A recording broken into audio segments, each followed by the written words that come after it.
Բարև ձեզ հարգելի հետևորդներ, շարունակում ենք մեր հերթական հաղորդումը։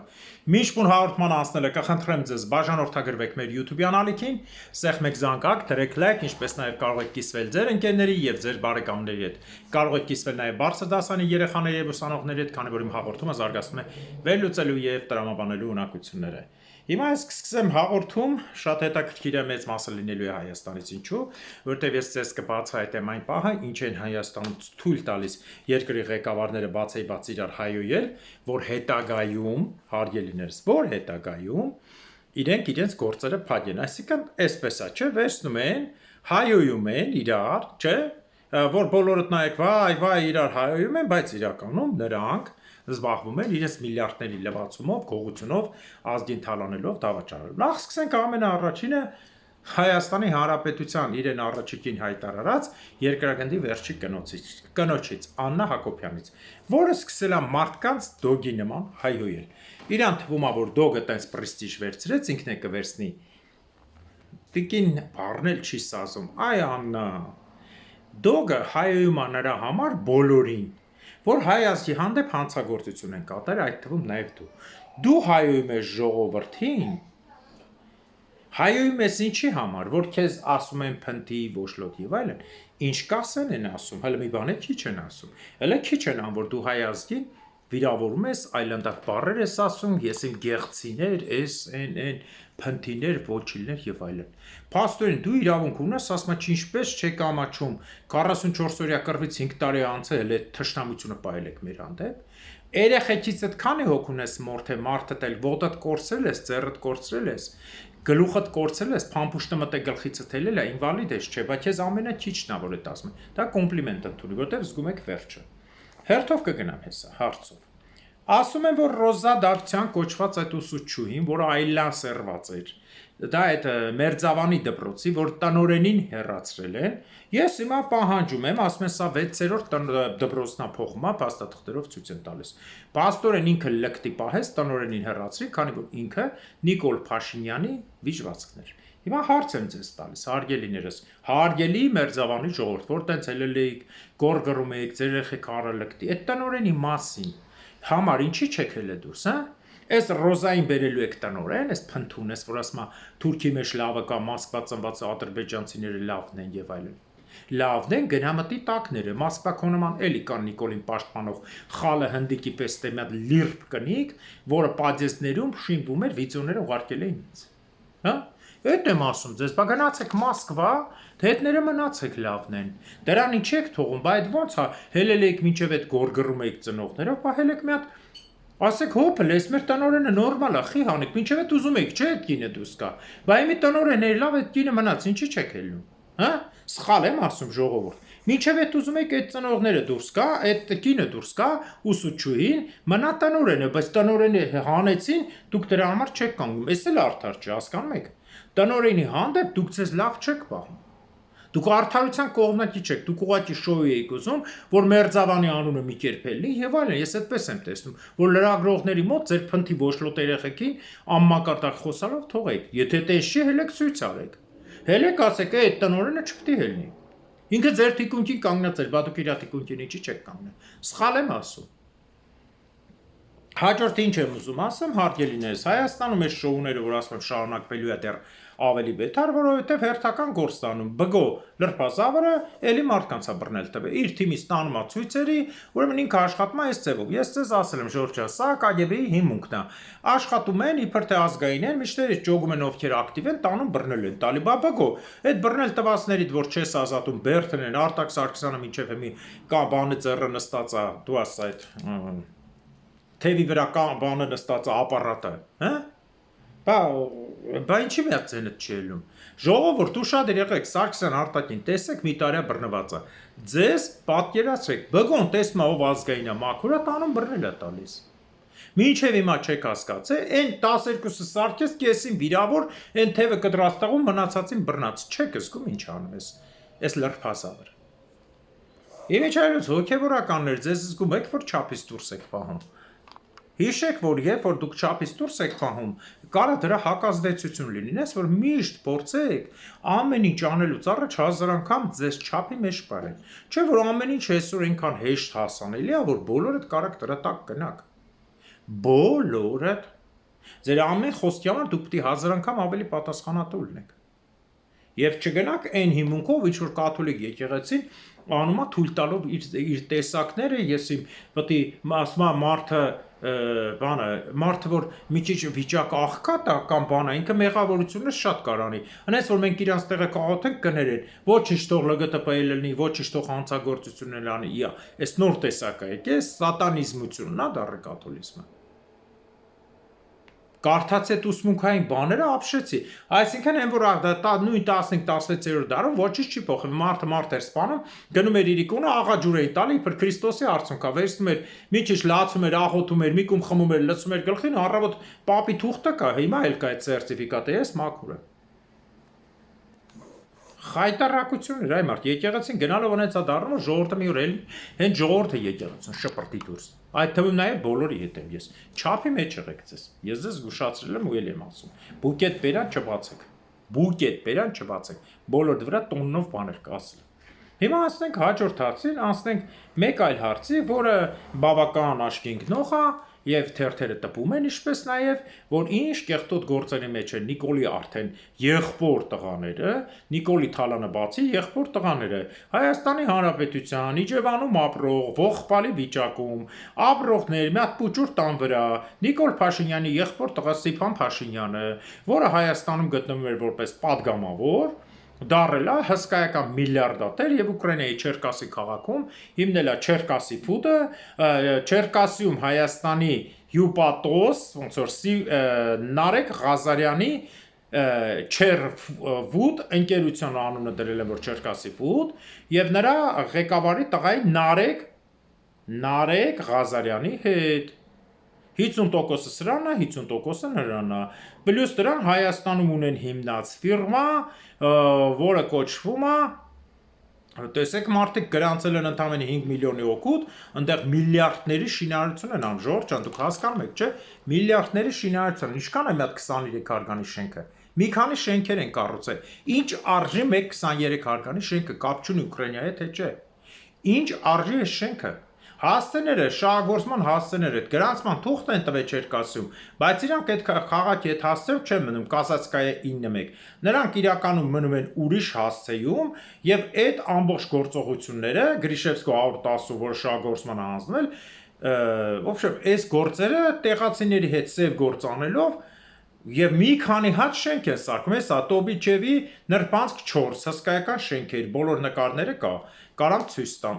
այսպիսի շենք, այսպիսի բարձրահարկ շենք, էս էլ ձեզ բարձրահարկ շենք, էս էլ ձեզ եւս մի բարձրահարկ շենք,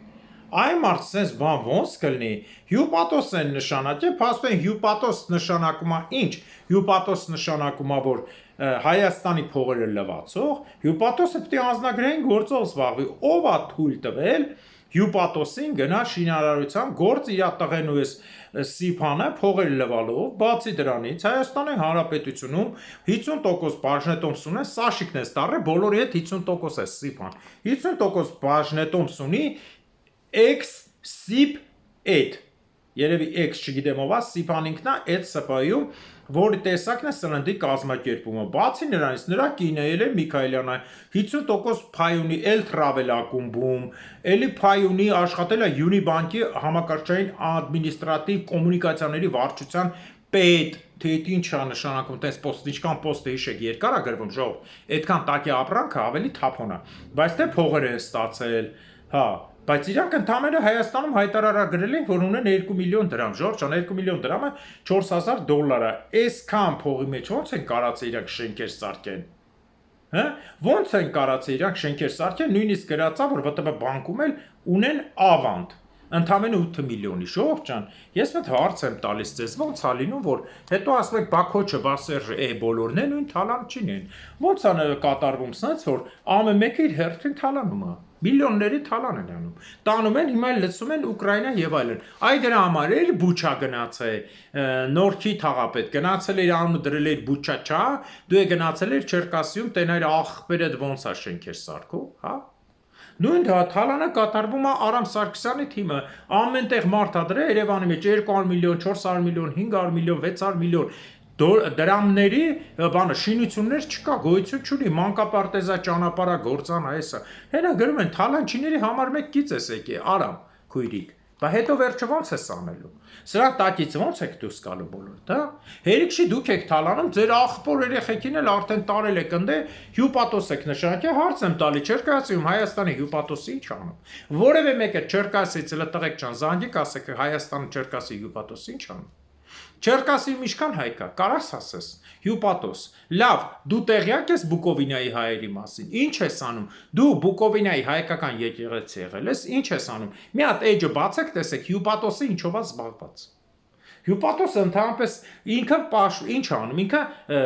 անձնագրային եւ այլ հարցեր է լուծում ինքը պետության հետ։ Հյուպատոսը դեսպան չի, ոչ մի բան չի։ Ինչ պիտի անի հյուպատոսը հայերի հետ կապված։ Ինչ անում Չերկասիում։ Հələ բացեք, տեսեք Չերկասիում հյուպատոսը ինչ անում։ Գնում է մի հատ բարևատալի եկեղեցիում, հա, մի հատ զատիկի ա գրում ուտել խմելու գալիս է, ու սկսում է շենքեր սարքել։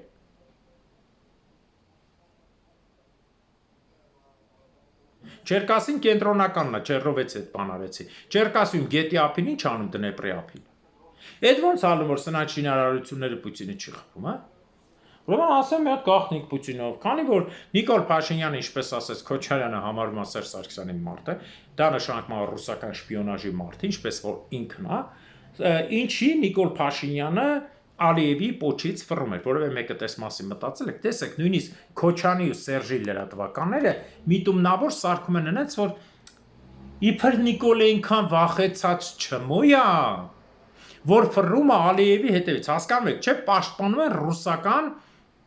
այն ծրագիրը, որը կատարում էր Նիկոլը։ Իմիջիալոց այս ծրագիրը շատ լավ նայել ենք, ուսումնասիրել ենք, մի քանի օր խմբի մեր անդամներից մեկի հետ կիսվել ենք, ամեն ինչ արել ենք, եկել ենք մի եզրակացության, որը նաև իրենց բերանի խոսքն է եւ թուրքերեն խոսքի բերանի շարժումներով ընկալումն է։ Նիկոլ Փաշինյանը գնաց Մոսկվա, Ալիևը չեկավ։ Պուտինը նրան նշանակել է Ալիևին եւ ցուցադրական հետևող ասել է աչքդ չկտրես մի մազ Ալիևից, տենանք ինքը ինչ է խոսալու Էրդողանի հետ, ինչ են անելու։ Բնականաբար լսող սարքերը կան, շպիոնները կան, բայց սա նաև ցուցադրական, որ Ալիևը հանգարտ չփորձի ուրիշ բաներ խոսա Էրդողանի հետ, ոչ թե նրա համար, որ իրանք իրար ընկեր չեն, բայց իրար ընկերության մեջ է կա հանձնական շահ, բոլորը իրար դեմ են։ Էս է պատճառը, որ Նիկոլը հա Ալիևի թևից քաշքշում էր ու տանում էր սուրճ խմելու էս անելու, այնտեղ խոսակցություն կա ադրբեջաներինից, որ թուրքերենից նայողները ասում են, որ բերանի շարժումը, ասում է, այս ինձից փոք չի գալիս, ուզում եմ ազատվեմ, որ կարողանա Էրդողանի հետ խոսա Ալբանիայում։ Ու Նիկոլից մի դրվագ կա, որը ճիշտ ասած ես չեմ նկատել, բայց մարդիկ տարբեր վիդեոներ կան նկատել են, որ նույնիսկ ռուսերենով Նիկոլին ասում է, այդ ամբողջը ինձնից կախված չի Ալիևը։ Հասկանալի է, այսպես է լինում միշտ, հետևում են թե ծածուկ միջոցներով, թե հեռախոսի, թե սրա, թե շպիոնի, թե տեղի հավաքարարի, թե մատուցողի, թե եսիմ ուղեկցորդի ձևով, բայց սա ցուցադրական հետևողն է, որ հանգարցակի չփորձի փաստացնի մի բան Եվրոպայում կամ մյուսի մոտ, սա իրականություն է, այսինքն Նիկոլ Փաշինյանը հանդիսանալով լրիվ ռուսի շպիոն, ոնց որ ասեց Քոչանը ինք իր բերանով ապացուցեց, որ ինքը ղեկավարն է, Սերժի հետ խնդրեմ չունենք այտենց մեզ, մեր խնդրեմը Քոչանը, ճիշտ է, Սերժն է բերե, մեր խնդրեմը Նիկոլն է, Սերժն է բերե Նիկոլին։ Է որ դու հետը խնդրեմ չունես, Սերժն է բերե Նիկոլին։ Դուք երկուսը ռուսի շպիոն եք։ Դուս եկա որ Նիկոլն էլ է ռուսի շպիոն, հանգիստ եղեք, բոլորդ է շպիոն եք։ Պարզը հայ ազգի վրա փող աշխատելով, օրական մեկը մյուսին քրֆելով, էս անելով, այն անելով, անցնում եք գնում եք ձեր ճանապարհով։ Սա էլ էսպիսի խայտարակություն, Ժորժ ջան, օրական բացում ես, պարզվում է, որ սրանք ինադու են սարքում, որպեսզի ժողովրդին սեղմեն, ճսմեն եւ թալանի փոխարեն օրական մի հատ հայոյան կանեն, էս անեն, այն անեն, էս գողանան, հելեն մի հատ քաղաքապետարան, մի հատ ազգային ժողով իրար ծեծեն հայոեն, հետո գնան գողացածը կիսվեն։ Սա Հայաստանից։ Հիմա ինչ եմ ուզում ասել նաև։ Հայաստան բացես ամեն շոուներից եւ այլն։ Ուզում եմ ասել մեկ այլ բան հետաքրքիր։ Տեսեք, շատ հետաքրքիր։ Քանի որ պետությունները կործանելու մեջ միջազգային բաժնում արևմուտքն էլ, արևելքն էլ, Չինաստանն էլ, Ռուսաստանը շատ պրոֆեսիոնալ են, ցանկացած պետություն կործանելու մեջ։ Այսօր մի հարց եղավ, որ ամերիկացիները հաստատում են, որ մինիմումը Սիրիան պետք է բաժանվի 5 մասի։ Ինչի, որտեղ Թուրքիան, որ իր վրա վերցրել է Սիրիայի պատասխանատվությունը, ինքը չի կարողանում տակից դուրս գա։ Բառացի չի կարողանում տակից դուրս գա։ Դրա համար էլ պետք է բաժանվի։ Թուրքիան վերցրել էր դա, իսկ Թուրքիայի ինչի էին տվել, որ ինքը իբր թե ուզում է, որ Սիրիան միասին լինի։ Չէ, սկզբի օրից գոռում են, Սիրիան պետք է միասին լինի, ես չեմ ուզում, իբր թուրք չեն, թող դեմոկրատական ուժերը հաղթեն։ Այդպես է թե չէ։ Բայց այսօրվա դրությամբ դրանք չեն հաղթում։ Բառի բուն իմաստով պատերազմա ու շատ արյունահեղ պատերազմ։ Հիմա գրում ենք շարունակություն այստեղ։ Ինչի պիտի քանդվի, որտեղ Թուրքիան չի կատարել իր գործը բոլորի հետ։ Թուրքիան նույնիսկ Ադրբեջանի հանդեպ պարտավորությունը չի կատարել, բայց այստեղ դեռ գոյատևումներ կա, միջայլոց ասեմ, հենց նոր եմ եկել օդանավակայանից, դրա համար մի քիչ ուշի եթերը մտանք, օդանավակայանում միայն դրած թուրքական լիրայի կուրսը, տոննայով Թուրքիային թռնում Անտալիա եւ այլն, ուրեմն առնում է եվրոյով առնում է 55-ով, ժողովուրդ ջան, վաճառում է 39-40-ով։ Այսինքն 55-ով հակառակն է, չէ՞, դե պետք է առնի էժան ծախի։ Բնականաբար, ուրեմն 55 թե 56 է մոտավորապես, ես ասեմ точно 54 անգամ մի վարքյան էտանում է քեզ 50, 56 կամ 55-ով առնում, այն է միայն օդանավակայանում Թուրքիայի վրա ծախելու համար։ Թուրքիայի տնտեսության խայտառակ իրավիճակը, որը ցույց է տալիս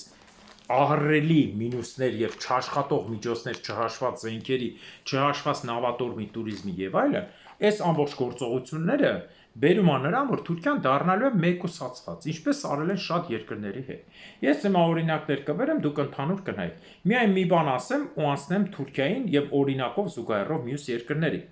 Նախ ասեմ ձեզ, որ մի բան ասեմ, հետո անցնեմ այստեղ։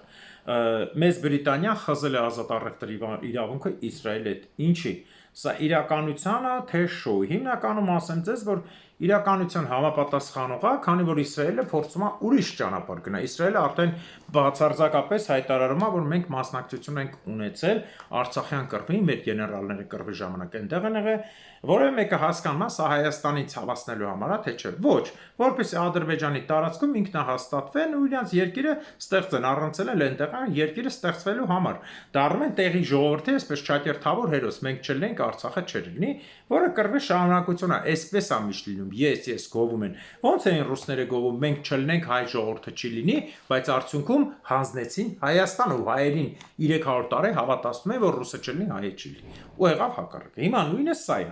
Այնպես որ հասկացեք, որ այս պատերազմները բերում են, այս խոսակցությունները քիչ-քիչ խմորվելով բերում են դրան։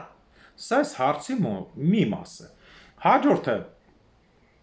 Հայաստանում է գտնվում Լավրովը, մենք արդեն գիտենք ինչի եկե, որպեսզի նոր ժողով անես ռուսամերներին ասի կհաղթեք թե չէ, բնականաբար սրանք կասեն հա ժողովուրդը մեր կողմից է, բայց իրականում այդպես չի լինելու։ Եվ Իրանի ռազմական ղեկավարն է եկե նրա համար, որպեսզի Իրանի ռազմական ղեկավարը եկել է Հայաստան, որպեսզի իրականությունը կրկին անգամ տեսնի եւ Հայաստան ուղարկած, ինչպես ներկայացնում է Reuters գործակալությունը, Հնդկաստան ու Ֆրանսիան 2 միլիարդ դոլարի եւս պայմանագիր են կնքել զենքի Հայաստանի հետ, որից ամենաշատը 1.5 Հնդկաստանը, 250 եւ ավելին Ֆրանսիան, սա երևացող կողմն է, հաստատ ուրիշ կողմ է, քանի որ Հնդկաստանը շատ լուրջ է տրամադրված Թուրքիայի եւ Ադրբեջանի դեմ, խզել է համալսարանների, առևտրի, туриզմի, արտահանության, բոլոր գիտատեխնիկական եւ բոլոր կապերը Թուրքիայի եւ Ադրբեջանի հետ ամբողջը դրել է հենց Հայաստանի վրա ու մի մասն էլ Հունաստանի туриզմի, քանի որ բնականաբար Հունաստանի հետ գիտահետազոտականը այդքան էլ Հունաստանի համար բարձր չի, գերմանացիները այնտեղ հեղեղած են։ Անցնենք մյուս մասին, որ հենց այս ռազմականը եկել է, որպեսզի միատեղ գործողություններ բնականաբար Հայաստանում գտնվող ամերիկյան զորքերի հետ հաշվարկեն ինչա լինելու Ադրբեջանում, քանի որ ինչքան իրենք զորավարժություն են անում, ռուսն էլ էր մեր այդ 300 տարի զորավարժություն արել, տեսանք ով գցեց, իմանալով մեր մինուսները։ Նույնն էլ Իրանի գործողությունն է, ու սա լինել է։ Հիմա ասենք երկրների կործանման ձևին ինչ տարբերակներ ունեն միջազգային պետությունները։ Շատ կարճ օրինակ կբերեմ Ռոդեզիայի մասին, հարավային Ռոդեզիայի պատմությունից, որ տեսնեք ոնց են քանդում աշխարհի հարուստների ու տերերի աչքին, միշտ չի երևում, միշտ թշնամի են երևում փոքր երկրներն ու ազգերը, որոնք փորձում են զարգանալ։ Օրինակ տեսեք, Հայաստանի Հանրապետությունում Վազգեն Սարգսյանին սպանեցին նրա համար, որ Վազգեն Սարգսյանին Բուշը շատ մեծ շքերթով ընդունեց, որը սկի Պուտինին չէր ընդունել։ Սա ռուսական կողմը դիտեց որպես Հայաստանի հերացում Ռուսաստանից եւ բերեց Քոչանին գեղից բերեցին Սերժին Քոչին, ասեցին պետք է սպանեք ու սպանեցին, որ դուք է թալանեք ամեն ինչ արեք, բայց մի պատճառով որ սարքեք Միութենական Հանրապետություն։ Հետո էլ կբերեք ձեր ոչիլներից մեկին, Բառացի Նիկոլին եւ այլն։ Սա էսպես է, նույնը Ռոդեզիայում, ինչ կատարվեց Ռոդեզիայում։ Նախ անգլիացիները Ռոդեզիան սկսեցին մուտք գործել 1890-ական թվականներից, անգլիացիները եւ բուրերը, այսինքն հոլանդացիների եւ գերմանացիների ու անգլիացիների հետնորդները Հարավաֆրիկյան Հանրապետությունից, քանի որ Ռոդեզիայում ոսկի կար եւ շատ բարեբեր հողեր։ Ընդհանուր առմամբ Ռոդեզիայի տարածքը 391,000 քառակուսի կիլոմետր է, իսկ Հարավաֆրիկյան միությունը հսկայական էր, միայն Հարավաֆրիկյան Հանրապետություն 1 ու 2, 1 ու 3 միլիոն քառակուսի կիլոմետր է, 824,000 էլ հետը Նամիբիան, որը գտնվում էր իրավասության տակ, մի խոսքով մոտապես 2 միլիոն քառակուսի, գումարած Ռոդեզիան, գումարած Զամբիան, որ անվանվեց Հյուսիսային Ռոդեզիա, եւ ինչպես նաեւ Մալավին, այս բոլորը իրար հետ կազմում են անգլիական կենտրոնական գաղութ Աֆրիկայի հարավային մասի, բայց եղավ այսպիսի բան, որ շատ հետաքրքիր գործողություն եղավ։ Ուրեմն Ռոդեզիան, որտեղ գտնացին սպիտակները, նրանք ավելի փորձեցին տեղի սևերի հետ ամրապնդվել, ճիշտ է, երկու պատերազմ եղավ, որի ընթացքում սևերը կոտորվեցին, իսկ տեղում սպիտակները սկսեցին ավելի համեմատաբար ոչ գաղութատիրական, այդպես մորթող քաղաքականություն վարել, այսինքն սևերին դա համար դպրոցներ էին սարքել, ճիշտ է, երկրի իշխանությունը, փողը ամեն ինչը գտնվում էր սպիտակների ձեռում, ես այն օրը Նամիբիայի մասին ասեցի, հողերի մեծ մասն է, բայց այնպես չէր, որ սևերի իրավունք չունեն, ճիշտ է, սևերի համար երկար էր պետք սովորել ու առաջ գնալ, բայց այս ամբողջ գործողությունները բերեցին նրան, որ Ռոդեզիան եղավ Աֆրիկայի ամենազարգացած, ինչպես նաև ոչ միայն Աֆրիկայի, այլ նաև համընկնում էր եվրոպական երկրների հետ։ Եվ դա նորմալ էր մինչև առաջին համաշխարհայինի ավարտը։ Առաջին համաշխարհայինից հետո տվեցին դոմինիո, եկավ երկրորդ համաշխարհայինը, երկրորդ համաշխարհայինի ավարտից հետո ստեղծվեց մի ջոուդական կազմակերպություն, որը մինչև այսօր աշխարհին խաբում է, դա միավորված ազգերի կազմակերպությունն է, որի հիմքը դրեց Խորհրդային Միության եւ Ամերիկայի ջոուդական ղեկավարների միջոցով, այսինքն հիմնական հիմքը դրած էր ջուդիզմի ուղղությունը նույնպես Չինաստան, Մաո Ցեդուն, Ստալին եւ Ամերիկայի Միացյալ Նահանգներ եւ ինչպես նաեւ մասոնական օթյակներ եւ նրա անդամ Վինձորյան օթյակի ղեկավար Ելիզավետա Թակուի, որը 33-րդ աստիճանի մասոն էր, սկսեցին երկրագունդը քանդել իրականում ոչ թե նրա համար, այլ քանդել, որ նորը սարքեն իրենց ուզած ձևով։ Եվ սկսվեց հալածում սպիտակների հանդեպ։ Ես էլ եմ կրկնում, ես չեմ ընդունում ստրկությունը, բայց սխալ երկիր քանդելը բերելու է սխալ իրավիճակ, ինչպես ասի Նամիբիայի։ Եվ Ռոդեզիան այնքան զարգացած էր, որ երկրորդ համաշխարհայինից հետո մինչև 1980 թվականը մասսայական եվրոպացիների արտագաղթ ա եղել կամ հարավաֆրիկյանից դեպի Ռոդեզիա, որտեղ բնակչությունը 6 միլիոն սևերի վրա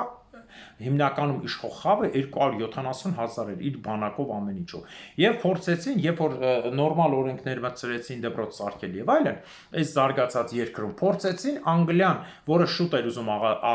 իր գաղութներից ազատվել, քանի որ գաղութների բնակչությունը շատացել էր, բնականաբար պահելու համար զորք էր պետք, դրանց դպրոց էր պետք, հաց էր պետք, շուտ ազատվեց եւ մնացել էր Ռոդեզիան։ Ռոդեզիան կիսաանկախություն վերցեց, բայց նրանց դուրը չեկավ, քանի որ մյուս երկրները Ստալինն ու Մաո Ցեդոնը սկսել էին քանդել, ցույց տալով, որ սևերը պետք է անկախ լինեն, Սևն Աֆրիկայի տերը, այսպիսի վիճակներով, հիշում եք 61 թվականին Աֆրիկայի պետությունները 85% անկախացավ, իսկ Չինաստանը զենք էր մատակարարում, ինչպես նաև Խորհրդային Միությունը, հետագայում զենք սկսեցին ավելի ուշ մատակարարել Ամերիկան եւ Անգլիան, Ֆրանսիան, մի խոսքով սկսեցին Աֆրիկայի ջարդերը, այսինքն ներքինը ներքինի դեմ։ Այն ինչ որ այսօր անում են Հայաստանում, ներքինը ներքինի դեմ, այսինքն մարդկանց քանդում են 200-300 տարի սևերի հավասար այդտեղ մնացած, քանի որ սև ազգեր կային, որոնք եկվոր էին, հետները մնացած երկիր սարքած սպիտակներին գցեցին սևերի ձեռ առանց զենքի, որ սևերը ուտեն, վառեն ու հասցնեն հազիվ փախնեն։ Բայց ինչ բերեց դա։ Հիմա տեսեք ինչ եմ ասում։ Սա երկրի քանդման ձևն է եւ ոչ մեկի աչքը չէր վերցնում։ Տեսեք, հիշում եք, ես հաղորդում եմ արել։ Ինչու Հարավաֆրիկյան Հանրապետությունը, որը առաջի սրտի օպերացիան արել, առաջի գլխի օպերացիան արել, փող պատվաստման առաջի աչքի օպերացիան արել, այդ երկիրը, որը գտնում էր ամենաբարձր խավի վրա, ոչ մեկ չընդունեց։ Այդ մարդկանց ապարտահայտ հայտարարեցին, այսինքն իբր թե սևերը ցմա ճնշում են սպիտակները սևերին, որը իրականությամբ չէր համապատասխանում, բերեցին Նելսոն Մանդելանին, բերեցին այդ երկիրը սարքեցին բոմբժանոց, 5-6 միլիոն նարկոման Նիգերիայից մնացած տեղերից բերեցին, հիմա նոր սևերը հասկացան, որ պետությունը քանդվավ Մանդելայի ստեղծումով, հետո այս ֆաշիստական ուղեղով ղեկավարներով իբր մենակ սևը կհաղթի, սևը չի ուզում աշխատի, ես այն անգամ եմ ասել, Նամիբիայում ասում են հողը տուր, բայց ոչ մեկ չի ուզում աշխատի, սևը ասում է չեմ աշխատի, ես կգնամ մայրաքաղաքներ եվրոպական, ով որ մի քիչ փող ունի, այսինքն սևը սկսավ սևին ճնշել, իշխանությունը տվին սևի, սևը սկսավ ճնշել ու դիկտատուրա անել, պարզ է։ Ու այստեղ սկսվեց Մուգաբեի իշխանությունը, այնտեղ 2-3 կուսակցության ասած խոզեր էին սև կերակրած ջհուդների կողմից սովետական, չինական եւ ամերիկյան պայքար գնացին Մուգաբեն հաղթեց, որն էլ 37 տարի դիկտատուրայի մեջ գցեց։ Եվ 2010 դրանից առաջ 10 տարի եղել է վարչապետ։ Այսինքն 47 տարի, կես տարին տարիքի չափ մարդ եղել է երկրի ղեկավար, պատկերացնում եք։ Ու այս մարդը, որի 2017 թվին զորով հանին, հեղաշրջման են արդյունքում։ Էդեն Պուտինին ենա, որ ճիշտ կանոն վրան կանգնում է, կանգնած տեղը ճիշտ կանոն վրան, ասում է, բանը հիմնը լսում եմ, խնդում եմ։ Մի դիկտատոր եղավ, որը սկսեց թալանը, մասսայական թալանը։ Եկած սևերը այնպես արեցին, սկզբում նույնիսկ սանկցիաները 15 տարի այդ երկիրը սկսեց զարգանալ, որտեղ պորտուգալացիները, երբ որ դիկտատոր էր Սալեզարի ժամանակ, Անգոլան եւ հիմնական սահմանակիցը Մոզամբիկը, որը ծով ճանապարհ ուներ, շատ լավ պահում էր այս երկրներին, իսկ հյուսիսային Ռոդեզիան ու Մալավին անկախացան, որտեղ այնտեղ այդքան հարուստ չէր հանքերը, միայն մի փոքր պղնձի հանքեր կար։ Երկիրը քանդել ոչ մեկի աչքը չվերցրեց, որ ամբողջ աշխարհը ընկել է հետևից, չէ կարողանում այդ երկրին ծնկի բերել, պատկերացնում եք, ու եկավ հասավ այն պահը, որ վերջապես 81-82 թվականին, որ արդեն տնտեսական զարգացում չեղավ, իսկ բացի դրանից բոլոր կողքի երկրներից տերորիստներ էին բերում իբր Սև Աֆրիկայի պաշտպաններ տերորիստներ էին բերում այդ երկրում, գողանում էին, պայթեցնում էին մարդկանց սպիտակների տները, ֆերմաները, անասուններն էին գողանում, իշխանությունը կամավոր տեղի տվեց ու եվրոպացիները փախան, մի քանի 100 հոգու սպանեցին, մնացածը փախան, եւ եղավ այն կատաստրոֆան, որին ոչ մեկ չէր սպասում։ Հարավային Ռոդեզիան, որը վերանվանվեց Զիմբաբվե, այնքան աղքատացավ, որ ունեցել է 89, ուշադի լսեք, սեքսիլիոն տոկոսի անկում։ Իր դոլարը, վերջին դոլարը 100 տրիլիոն դոլարը հավասար էր 11 ցենտի, 100 տրիլիոն դոլարանոց կուպյուր կար։ Եվ որ քանդվավ է հեղաշրջումարին եկավ 3 միլիոն մարդ ասովից մահացել ամեն տարի։ Բնակչության թիվը իջել էր եսի 2-3 միլիոնի, հիմա նորից բարձրանալուց են գրում 20 միլիոն, բայց հազիվ մի 5-6 միլիոն նոր լինի։ Նոր սկսվում է մի փոքր շունչ քաշել։ Այս պետության վրա 58 զարգացման process-ը, որ հասել էին սևերը դպրոց էին գնում, բոլոր եվրոպական խաղեր, եվրոպական խանութներ, արևմտյան արժեքներ, եկեղեցի եւ այլն, հասցրեցին այդ երկրին Աֆրիկա, վառված, այրված, քանդված, մարդակիրություն, իրար սպանել, պետությունը կործանվեց, տնտեսությունը զրո, եւ հիմա հանդիսանում աշխարհի ամենաաղքատ երկրներից մեկը, որտեղ հասկանալով, որ իր փողել բանի պետք չի, ինքը ստիպված ընդունել է ամերիկյան դոլարը որպես արժույթի միջոց, հասկանում եք, չէ՞, դա պետության ամենաողբալի վիճակն է։ Այդպես եղել ենք մենք 94-5 թվերին, որ 3 թվից զորրեցին, որ դրամ ընդունեին, դրամ 1000-ից մեկն էր ընդունում։ Բոլորը դոլար են առնում, խանութներում մինչև 2005 թիվը ապրանքները դոլարով էր գրած, ով չի հիշում, ասեմ ձեզ հագուստի խանութներում։ Բոլորը դոլար էր, դրամ շատ քիչ տեղեր էր։ 2008-ից թե 9-ից հետո նոր ստիպեցին դրամ գրել գները։ Հագուստի խանութները դոլար էր գրած, էլ չասեմ, որ սննդի խանութները բոլոր տեղերը դոլարով էին վաճառում։ Սա աղքատության ֆենոմենն է։ Ու այս վիճակում սրտները հովացավ, երբ որ քանդեցին, կործանվեց։ Մինչև այդ խոսում էին Ռոդեզիայում սևերին սպանում են ապարտահայտ եւ Հարավաֆրիկյան Հանրապետությունը չկարողացավ օգնի, որտեղ Հարավաֆրիկյան Հանրապետության դեմ էլ գնաց նույն գործողություն։ Սրանց է կործանին։ Կործանին ու հանգստացան, իսկ որ նրանից հետո սպիտակներին սկսում են մասսայական վառել, թաղել, կործանել, ոչ մի երկիր մինչև այսօր չի խոսել այդ մասին, չի խոսում, գիտեք ինչի։ Որտեղ իրենց ձեռ չի տալի, իրենց կարևորը քանդելն է այդ ջհուդական ուղղությամբ։ Ջհուդը սարքելու մեջ չկա, ինքը մենակ քանդելու մեջ կա։ Եվ մի ցավալի բան եմ ուզում ասեմ, որով ավարտեմ, ես նույնը ցավալիորեն նկատում եմ հիմա Գերմանիայում։ Նոր իշխանության մասին ես խոսել եմ, բայց նրանց են թեթև բաները, որ արդեն սկսում է երկրում կատարվել ինչ որ ազգային խտրականություն փոքր մասշտաբներով արդեն գլուխ է բարձրացնում։ Ես ռեալ եմ ասում, փոքր մասշտաբներով գլուխ է բարձրացնում։ Եթե սայից 5 տարի առաջ մեկը քեզ ազգանունիդ համար որևէ բան աներ, կսպանեին ուղղակի, կտանեն, կկորցնեին։ Հիմա ազգանունդ նայում է, մի քիչ կոպիտ ձևով քեզ մերժում է, չէ, էս բան չկա։ Հասկանում եք, սա 2015 մինչև 19-20 թիվը այսպիսի բան չկար, բայց հիմա այս նոր եկած ղեկավարը արդեն հասցրել է դրան։ Ազգանունի համար մարդուն մերժում են, հետ գրություն, սա բերում է ֆաշիզմի, թե սա բերում է ռասիզմի եւ ֆաշիզմի։ Հիշեցում, հետ գրություն 1918 թվականին Գերմանիան պարտվեց, ինքը կորցրեց գաղութները, բայց ոչ մի հող չկորցրեց Գերմանիայից։ Մի երկու ստից բան։ Գերմանիան մնացել է 450-480 հազար քառակուսի կիլոմետր Իսպանիայի չափ իր բոլոր տարածքների վրա, չէ՞։ Հետագայում երկրորդ համաշխարհայինում կիսեցին, հետո նորից մի մասը հետ տվեցին։ Եւ Գերմանիան ճիշտ է, պարտվել էր, անկում էր եւ այլն, այս մասին բացատրել են, ոնց եղավ որ Հիտլերը իրենց ջհուդներից մեկին զոհ տվեց Նյուրնբերգում, որից հետո իբր հակաջհուդական շարժում սկսվեց, որի ղեկավարը ինքն էր։ Եվ այդ ժամանակ մի հատ բան կա, որ ոչ մեկ չի ասում, ինչի պատերազմը սկսվեց, ինչ ուժ ուներ Գերմանիան, որ 22 տարվա մեջ 22 էլ չէ, 21, 18 թվին պրծավ, 39 թվից էլ դրանից առաջ սկսել է, լավ, 39-ը հաշվենք, 21 տարվա մեջ կարողացավ երկրորդ համաշխարհայինը սարքելու այդ կարգի։ Բանն այն էր, որ երբ որ պատերազմները սկսել էր Եվրոպայի տարածքում, Գերմանիայի տարածքում պատերազմ չէր եղել, ժողովուրդ։ Գերմանիայի տարածքում քանդված բաներ չէր եղել։ Գերմանիան մտել էր Ֆրանսիա, հա, մի 150-200 կիլոմետր մինչև Փարիզի տակը, այդ խրամատների մեջ կռիվ էր սկսում եւ առաջի քիմիական զենքը ինքը օգտագործեց քլորը, որով ֆրանսիացիներին խեղդեց, եւ այդ ամբողջ խրամատների մեջ տիրում էր հակասանիտարիա, առնետները մարդկանց էին ուտում մեռածներին, մի խոսքով։ Բայց Գերմանիան չպարտվեց, ուղղակի Ֆրանսիայից դուրս եկավ, իր տարածք չմտան Բեռլինի, չբառնի եւ այլն։ Ինչ եղավ։ Աշխարհի այն մյուս պետությունները, որտեղ ավելի ծանր էր վիճակը, քանդվել էր պատերազմից, այդտեղի մարդիկ, օրինակ Հունաստան, Բալկաններ, ինչու՞ չէ նաև Թուրքիա, հայկական եղեր, մյուս տեղերից, պատերազմներից Ռուսաստան, որ հեղափոխություն եղավ հսկայական քանակությամբ ցարական Ռուսաստանի ժողովուրդ լցվեցին Գերմանիա։ Ուրեմն հիշեցնեմ ձեզ, որ այն ժամանակ Գերմանիան ուներ 52 միլիոն մաքուր գերմանացի բնակչություն եւ ստացավ 12-ից 13 միլիոն փախստական, որոշ թվերով 18.5 միլիոն, այսինքն էլի գալիս է 70 միլիոն էր, չէ՞։ Գերմանիան արդեն 33 թվի 69 միլիոն էր, որ կռիվ սկսեց։ Դուք պատկերացնեք, այսինքն դուրս է գալիս ինքը ուներ հավելյալ բնակիչ։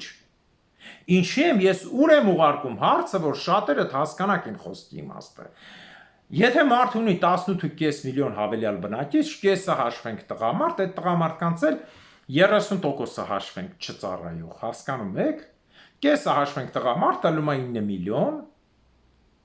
Այդ դրանց է 30%-ը չծառայող 6 միլիոն։ Ինքը փաստորեն ունենում է 6 միլիոն կամ կեսն էլ հաշվենք 5 միլիոն, 4 միլիոն լրացուցիչ մարդիկ, որոնք կարող են պատերազմի գնալ։ Եվ հիշեցնեմ ձեզ, որ Հիտլերը սկսեց պատերազմը, Հիտլերի հետ վախից Հիտլերի դաշնակից դառան Խորվաթիան, Ռումինիան, Բուլղարիան, Իտալիան, չէ՞ որը հետո նորից նվաճվեց, չէ՞ մի քանի հասարակարգեր երկրների ղեկավարներ վախից ֆաշիստական դառան։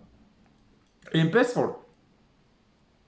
այս ամբողջ ֆոնի վրա ով էր մտածում, որ ռումինացիները, որ մտան Ուկրաինա, սկսեցին ուկրաինացիներին վերացնել, ռուսներին տեղի հայ, մյուսներին ֆաշիստականը վերացնել։ Ով էր մտածում, որ այդ ռումինացին Ռումինիայի քաղաքացի է, թե Գերմանիա փախած ռումինացի է։ Հասկանում եք ինչ եմ ասում։ Ըստ պատերազմական արդյունքի Գերմանիան կորցրել է 5 միլիոն 400 հազար մարդ։ Պարտված վիճակում Սովետը կորցրել է 68 միլիոն, դա պարտված վիճակում իրականում 120 միլիոն Ստալինի ռեպրեսիաներն էր հետը։ Խայտարակ թիվ է կորցրել։ Հասկանում եք, չէ՞, հիմա ես որտեղ եմ խփում։ Հիմա տեսեք, մարդ ունենալով 6 միլիոն մինիմում, թողնի 4 միլիոն մինիմում պատերազմի խումբ, ինքը սկսում է պատերազմ։ Բնականաբար ոնց որ հիմա Ռուսաստանն անում, ինքը քիչ գերմանացի կա ուղարկում մենակ ղեկավարներ,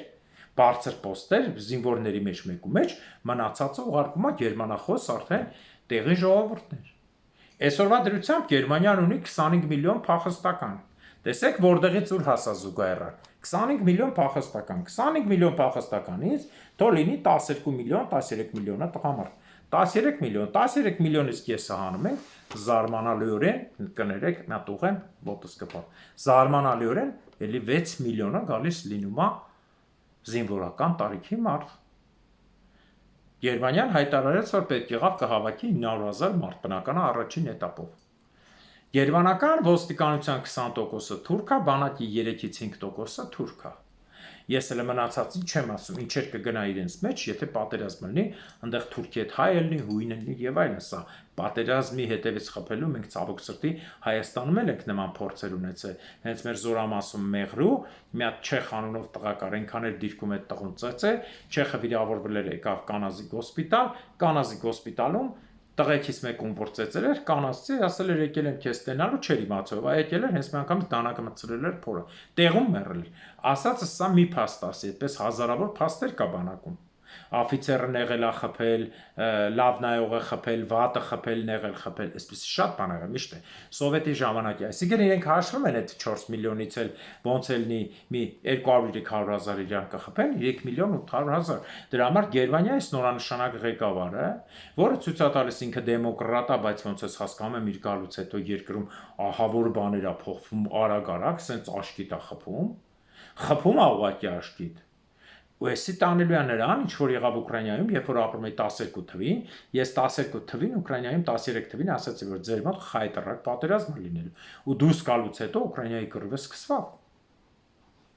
Չէ, նույնն է սա, հիմա ես չգիտեմ երբ կսկսվի պատերազմը, թե ինչ, ես չեմ վախեցնում, բայց բոլորդ կարաք նկատեք ձեր շրջապատում ու տեսնեք, գերմանացին դարձել է մի ուրիշ ազգ, անձեն կարող է ժպտաբան, բայց ազգանունի հանդեպ սկսում են արդեն լցվել, սա բերելու է պատերազմի ու հենց այդ մարդկանց, որ այդքան ընդունեն փող են տալիս, տարին 90 միլիարդ ծախսում են փախստականների վրա, դա հենց այնպես սիրուն աշկերի համար չի։ Այս ամբողջը բերելու է նրան, որ ստեղից է տղեկին հավաքելու են, տանեն պատերազմ։ Այդ է պատճառը, որ եկածորից Գերմանիայի ղեկավարությունը պայմանագիր կնքեց Ֆրանսիայի հետ, Ռուսաստանի դեմ, որ ասես կռիվը կսկսենք 2029-ից։ Հարց. Ինչի կսկսենք 2029-ից։ Պատասխանը մեկն է, ուկրաինական պատերազմը ցկվելու է մինչև 2029։ Պլան B, խափում ենք ասում ենք 2029-ից, սկսում ենք 25-ի վերջից կամ 26-ի կեսից։ Ինչ հնարավոր չէ, ինչի բոլոր պրեզիդենտները ճիշտ են խոսում։ Որ երկրի պրեզիդենտն եք տեսել ճիշտ խոսան։ Նիկոլն ու Տրամփը իրար ախպեր են, արդեն մոռացել են այնքան սուտ են խոսել։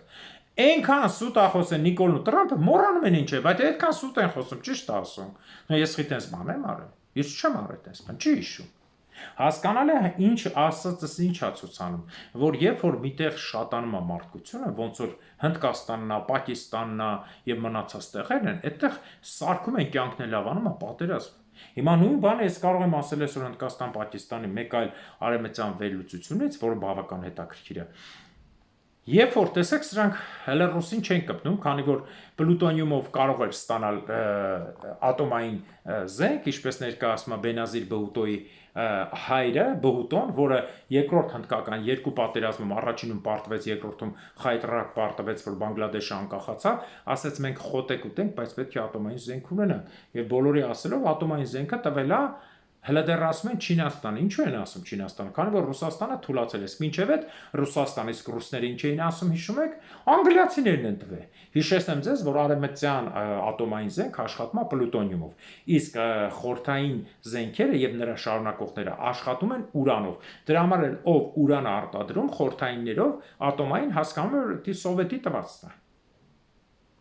Եվ դրա համար էլ, որ 79 թվականին արդեն փորձերը արեցին ատոմային ունեցավ, երկրում խայտարակություն, հիմա տնտեսական հսկա անկում, ոչ մեկ փող չի դնում, Չինաստանին հսկա պարտքերի տակ, SS, եւ այսօրվա դրությամբ պատերազմին, որ ասում են Պակիստանը 4-5 օրից ավել չի կարող պայքարի, որովհետև այդ երկրում ոչ մեկ չի հասկանում իր ազգը որն է։ Նախ ինքը խառնածին ազգ է, ինքը մի ազգ չի, այնտեղ փենջաբցիներ են, ասամցիներ են, ես իմ փուշտուններ են, բելուջներ են եւ այլն հարյուրավոր ազգեր են, ինչպես նաեւ մեր հայերի մի մասը այնտեղ գտնվող ովքեր մամեդականություն են ընդունել ապրում են նրանց լեռներում եւ Աֆղանստանում, Վազիրիստանի ժողովուրդը, որը կոչվում է խառը ցեղերի պետություն, այս ամբողջը պատերազմը, իսկ աշխարհի բնակչությունը շատացավ, ինչ կլինի, որ ասել եմ, այս տարածաշրջանում քչացնել, իսկ պատերազմը չի կանգնել, ուղղակի ժամանակավոր հրադադար արել։ Ցանկացած ժամանակ այդ պատերազմը կգնա, ինչա Չինաստանը օգնում Պակիստանին, քանի որ երկրորդի ժամանակ, երբ որ Հնդկաստանը զբաղված էր պատերազմով, Չինաստանը 36,000 քառակուսի Հիմալայիներից խլեց, Հնդկաստանին համարում է իր ախոյան։ Բայց այսօրվա դրությամբ, որ Հնդկաստանը մոտավորապես արդեն 60-70 միլիոնով ավելացել է, դա դուրս է գալիս Չինաստանից, դա դուրս է գալիս տարածաշրջանում եւս ժողովուրդ ջան 70 միլիոն, 35 միլիոն, թեկուզ դրա կեսն էլ 17 միլիոն ավել զինակոչիկ, որը հսկայական թիվ է։ Այսինքն շահերի բախումը բերում է նրան, որ աշխարհի բաժանման մեջ, որ մինչև այդ Չինաստանի անունը չէին տալի, բայց պարզվում է, թե Աֆրիկայի բաժանման ղեկավարն է եղել, որ ամբողջ Աֆրիկան գցել է պարկի տակ հիմա փողոցներով, թե Ասիայի բաժանման, որ բոլորին գցել է պարկի տակ, մեծ դեր է խաղում, նաև Չինաստանը, եթե Չինաստանը արդեն մեծացել դեր է խաղում, ուրեմն ինչ պետք է անեն, Չինաստանին էլ մորթեն, Չինաստանի դաշնակիցները ովքեր են, Պակիստան, Թուրքիա, Ադրբեջան։ Այս է գնում ընդհանուր պատերազմում, իսկ տեղի նշանակված իշխանիկները, բանը բուտկի ղեկավարները Հայաստանի եւ Ադրբեջանի եւ մյուսի, նրանք ժամանակավոր են, որտեղ Ադրբեջանը հենց նոր հայտարարեց, որ կրկին անգամ Ադրբեջանը տպել է, որ սոքյարի միջոցները շատացել են, բայց պետությունից ինքը ավելի շատ պարկ կազում, փաստորեն են 7 միլիարդ քիչ էր, որ վերցեցին, էլի պիտի պարկ տա, որպեսզի սոքարը կարողանա ապրի։ Իսկ ինչպես նշում են ադրբեջանական ընդդիմությունը, միայն սոքարը Ալիևի համար, իբր թե պետական ընկերությունն է նավթային, Ալիևի համար գնել է մոտավորապես 150-ից 200 միլիոնի յախտաներ։ Տների քանակը Դուբայի հարգերով տները մի քանի տասնյակ միլիոնների չի ասում, Եվրոպայի կլուբները եւ այլն դեռ չեն ասում, մի բան ասես, որ ասում է Ալիևի կինը մերի բանը դուրս է եկել 54 մետրանոց ամենավերջին յախտայի վրա, որը տանում է 12 հոգի միայն սրահը 360 քառակուսի մետր է, դժգոհելա թե սպուճուր նավը առել ես, ինչ անես, քանի որ այն մյուսը, որը զարմանալիորեն գրանցված է ռուսական ընկերությունների վրա, բայց Կասպից ծովում է, դրանք 3 անգամ մեծ են ու ավելի թանկ են, բրավո։ Ու այս մարդիկ գնալու են, քանի որ Ադրբեջանի ժողովրդի հանդեպ կատարած իրենց թալանը, այդ ժողովուրդն էլ տարիներով ապրում է, ոչինչ չի տենում, թողնում դուրս է գալիս։ Սա ինչ է հետևում, սա հետևում է, որ Ադրբեջանը կործանվելու է, եւ այս պապենական 56 թվից եկած Ալիևյան դինաստիան կործանման է գնալու է, որովհետեւ աշխարհում դեռ չի եղել այդպիսի դիկտատոր, որ ցմահ մնա։ Մուգաբեն կլինի, էսի կլինի, ինի կլինի, Ստալինը կլինի, թե չէ։ Բոլորը ընկնում են։ Իսկ Հայաստանում նույնպես ընկնելու է, որովհետև 26 թվականի վրա արդեն բոլորը ասում են Նիկոլի թիմն է, որ Նիկոլը գնում է։ Թե ո՞նց է գնում 26-ին, թե հիմա կգնա, թե մի ամսից, թե 20 օրից կգնա, Նիկոլը գնալու է։ Նրա հրամանը Ռուսաստանից եկել է, եւ ինչպես տեղեկացնում են հատուկ ծառայության մարդիկ տարբեր երկրների, ասում են, որ Նիկոլը ընդհանրապես ինքը դրա համար ճղացկվե, կինն էլ հիստերիկացել, Նիկոլի վրա ոչ մեկ էլ հույս չի դեմ, թե արևմուտքը, թե արևելքը։ Ասել են նրան, նա պիտի գնա թե Ռուսաստանը, որտեղ ինքը պայմանեց, ոնց որ ինքը իր ձևով պիտի պահի։ Հարգելիներս, այսքանով այսօր ավարտում եմ հաղորդումը, մաղթում եմ ձեզ լավ օր, հիշեք, որ ինչքան էլ թալանի գնաք եւ այլն, հիշեք, որ հայրենիքի ժողովրդի ամեն մի հիվանդի, ամեն մի ծնողի, ամեն մի երեխայի լացի գինն եք դուք տանում։ Ձեր մեջ վերանում է հայի գենը։ Աստծո մասնիկը վերանում է, իսկ ով Աստծուն հավատում է, նա չպետք է Աստծո անունը օգտագործի, դրա տակ պահելով իր հրեշավոր մտքերը, սա վերաբերում է բոլոր հոգևորականներին եւ ցանկացած քաղաքացու։ Իսկ ով գնում է հրեշավորի, սա ասում եմ թալանչի եւ այլն, նրա մեջ արդեն մահանում է Աստծո այդ լույսը։ Ու ինքը դառնա սատանի գերի, որն է վերելու է նրա կործանմանը։ Տեսեք Մուգաբեյա, էսա, էնա, Բոկասայա, Ստալինա, սա ինչ արյունների կույտ, հա, հսկայական դիակների կույտ, կմախքների եւ ոչինչ։ Սա ոչինչ չի տալիս։ Ոչինչ։ Նույնն է Էրդողան մյուս բոլորը իրենց արժանի չափը ստանալն են։ Այնպես որ մենք Աստծուն դիմում ենք, խնդրում ենք եւ Աստծո մասնիկը մեր մեջ է, որտեղ մենք նյութական չենք։ Դրա համար Աստված թող արժանին պատժի հայ ազգի ներքին եւ արտաքին թշնամիներին, ներքինին ավելի շատ, քանի որ նրանք չերևացող են թիկունքից խփող։ Աստված թող արժանին պատժի Ամալեկների թշնամիներին։ Հաջորդ տարին Արցախում, Նախիջևանում, Բագարանում, հաջորդ տարին Մուշում, Վանում, Արտվինում, Բաբերդում, Խլաթում, Անգորայում, Կիլիկիայում, Զմյուրնիայում եւ Պորսում։ Ամեն։